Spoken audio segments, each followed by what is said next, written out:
final third. I think Pepe's so coachable. Why? You should be in, just need to shake him. You should be in prison. We bailed you out. We bailed you out to come and play this season. You're out here disgracing us. You should be in prison. You facing charges.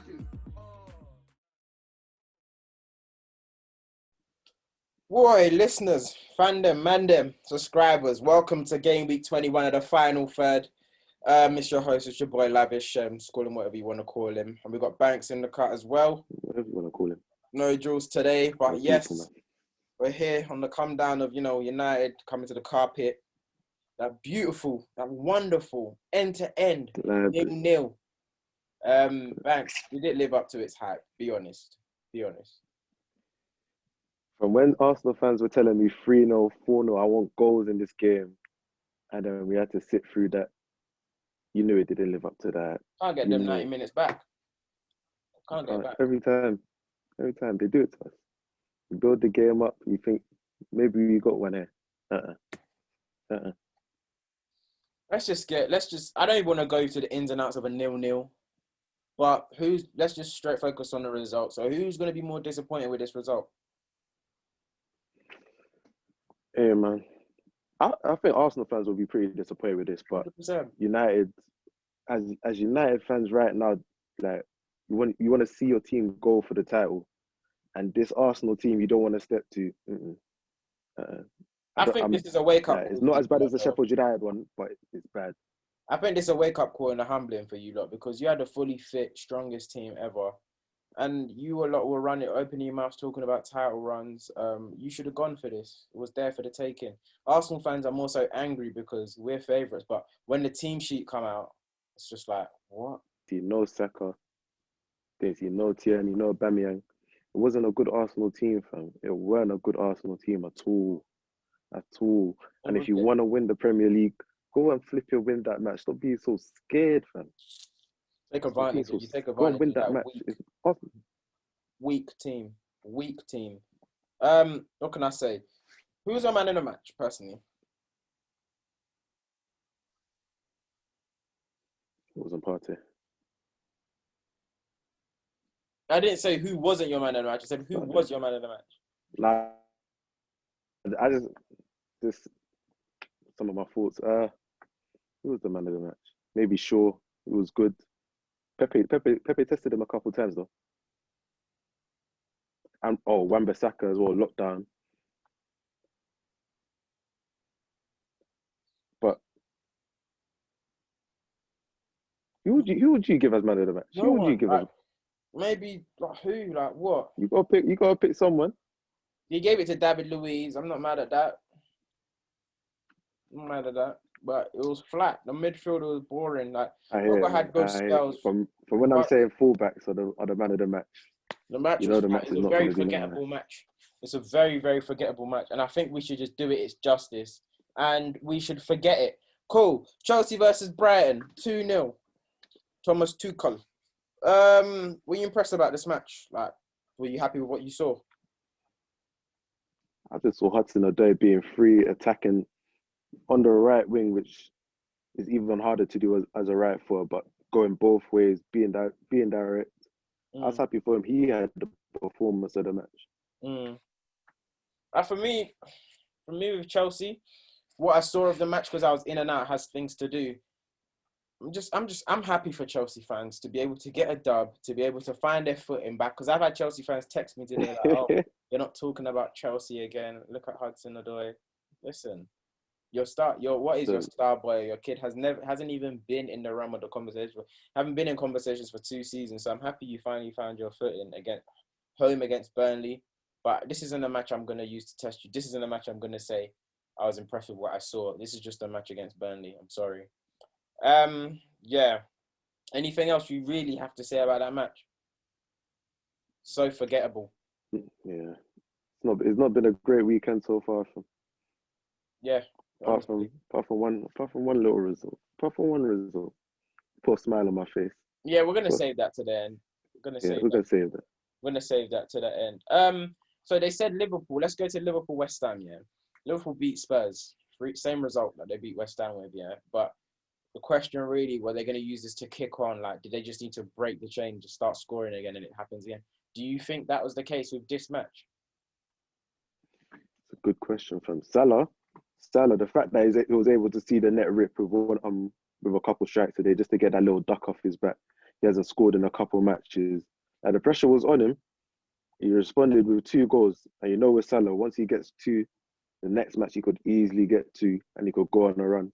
Yeah. And if he goes on a run, Liverpool then Liverpool are going to win matches inevitably. Fam. So I'd say Salah's performance would have been a big confidence raiser for Jurgen. Fair enough. I think feel like I understand what you're saying about Salah, but even though the goal was disallowed, I feel like the goal he scored against Spurs, maybe that helped as well, because it's like he's found the back of the net, even though it was wrongfully disallowed. But that's what I'm saying. Until you pack the net, then you won't get that confidence of, okay, I know these motions, I'm gonna do it again, do it. And you know, Salah, once he gets into a rhythm, he'll go on a there's no run. stopping him. He'll put on mad numbers. There's no stopping him. What do you think about what they said on Thiago and just English commentary? Because I don't think you were listening to it. But basically, the English commentary, they was talking about, I think Neville and Martin Tyler were talking about how with Liverpool, they've never really had a midfielder of Thiago's ilk. And sometimes when things are working and you try to change it, it might not be as smooth, it might not work. So they were blaming the bluntness in Liverpool's attack on maybe Thiago coming into the midfield and then passing it too much rather than just being very direct and forward and just like Liverpool of the past. And then Neville, he did a similarity of when he said Giggs, Scholes, Beckham and Roy Keane, and they got Sebastian Veron. And it's like one of the best midfielders he's seen, but it just didn't work. So Thiago might be the same thing. Literally 2 seconds later, Thiago puts a magnificent pass into Origi, and they're like, yeah, fantastic pass of the ball, though, after saying that. So I just feel like, English commentary? Oh, my. English commentary, it's like they like what they like. And this is why England don't do well in World Cups and just... I think that's the big thing. The fact that they see something and then they want to confirm it by like everything else they see.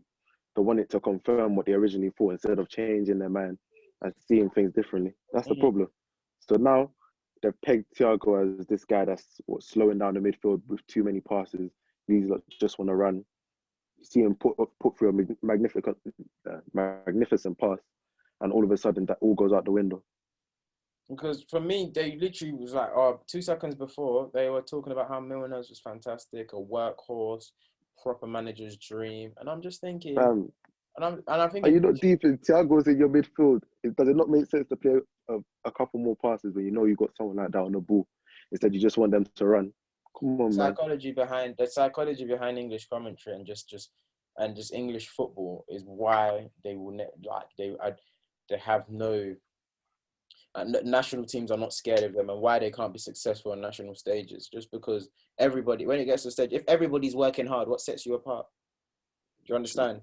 If everybody's working hard, what sets you apart? You don't tell me we working harder, because that's not how it works. But it was just interesting to hear that true commentary. West Ham though, by the way, Nat Phillips pinned up Antonio.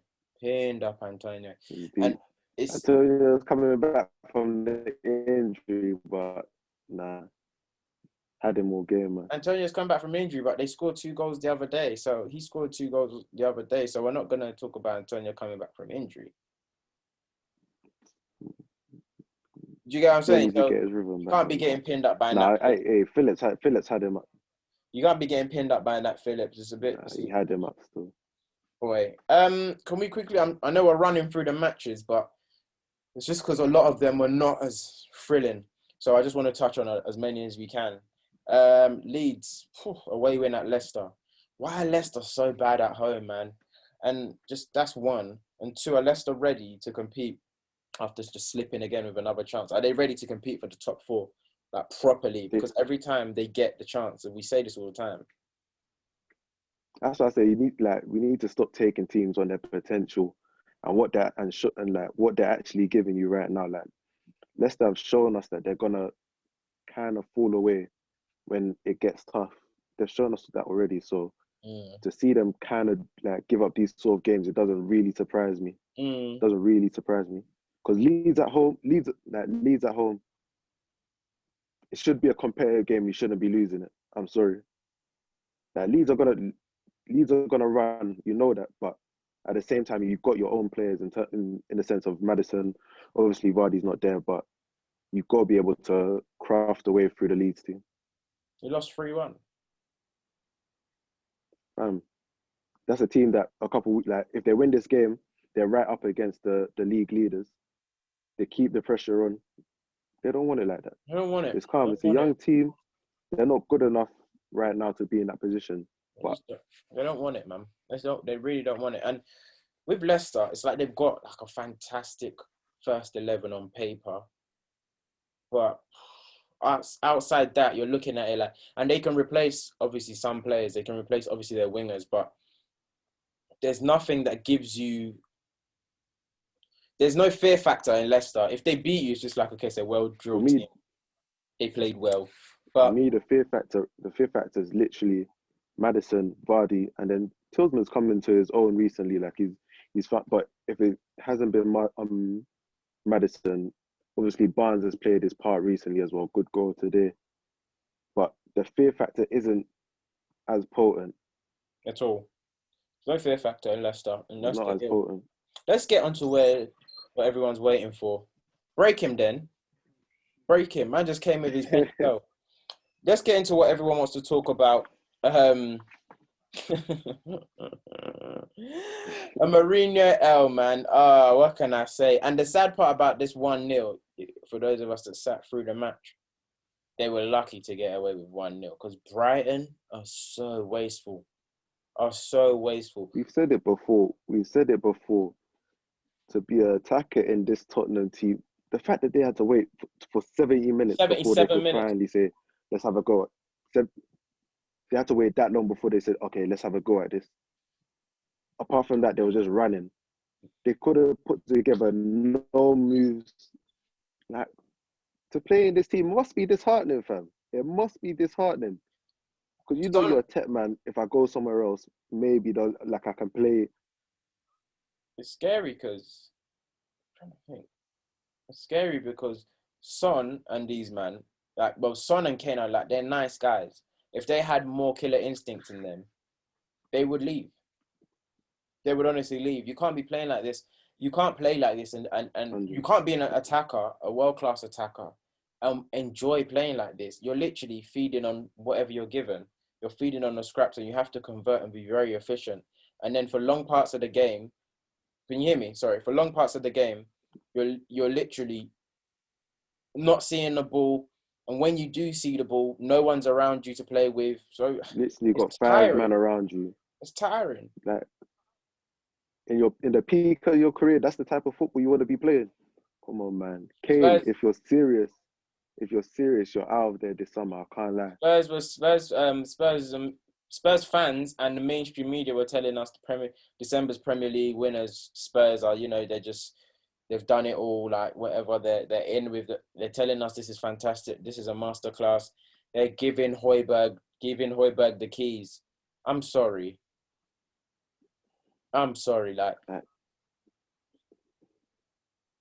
Nothing here. And this form doesn't surprise me. That's what's scary. These results don't surprise me. I can't lie. There's one little moment where I was thinking, hey, if Mourinho wins a title at Tottenham, I wouldn't be able to, it wouldn't rest with my heart properly, I promise you. Deep down, I knew it couldn't happen. There's a little period. Deep down, I knew it couldn't happen because those weeks when, that December that Spurs won the Prem, everyone forgot about everyone forgot about Man City. They were dark horses. Because Man City had games in hand. I think they had 2 postponed games. And everyone was literally just thinking, Liverpool's dropping points. And then Spurs went to meet Liverpool, and that's when they started tumbling. But listen, Spurs are where they belong. Run the Ceballos video. Hey, what did I tell you about Ben White? What did I tell you about him? What did you tell? Ben White's not better than Ezri Konsa. You better, bro. I promise you. You see the composure on the ball. Big up the Subas. Basuma, yeah, there was a couple of times where they tried to press him, and you need your Basuma midfielder doesn't to be want to able be to at Brighton, you know. navigate It's very obvious. out of that press. It's very obvious You know, Basuma doesn't want to be at Brighton. Because he knows he could take that step up so easily. Comfortably. He could take a step up from this. Comfortably. So, because he looks a class above in that midfield. McAllister looked nice today. You can see why he's an Argentina international. Basuma's just going to come to the carpet so easily. You keep saying this, man. You keep saying this, and I can see you're speaking it into existence. You keep on doing that, bro. You're not going to get Basuma, Grealish. It's going to be a big summer. I never said Grealish, bro. I never said Grealish. That's Rio Ferdinand. I never said Grealish. Nah. Yeah. You still want Sancho, innit? Younger. All right. Cool. But yeah, guys, that's been game week 21. What? You had something to say?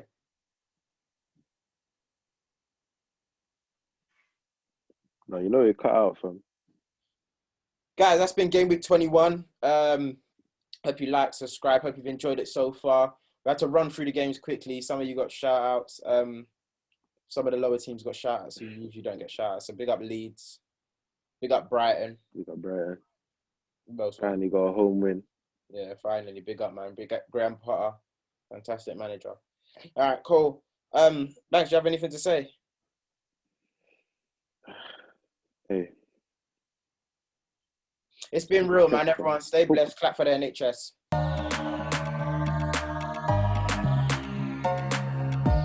You are now listening to The Final Third. I think Pepe's so coachable. Wow, you should be in just need to shake him. You should be in prison.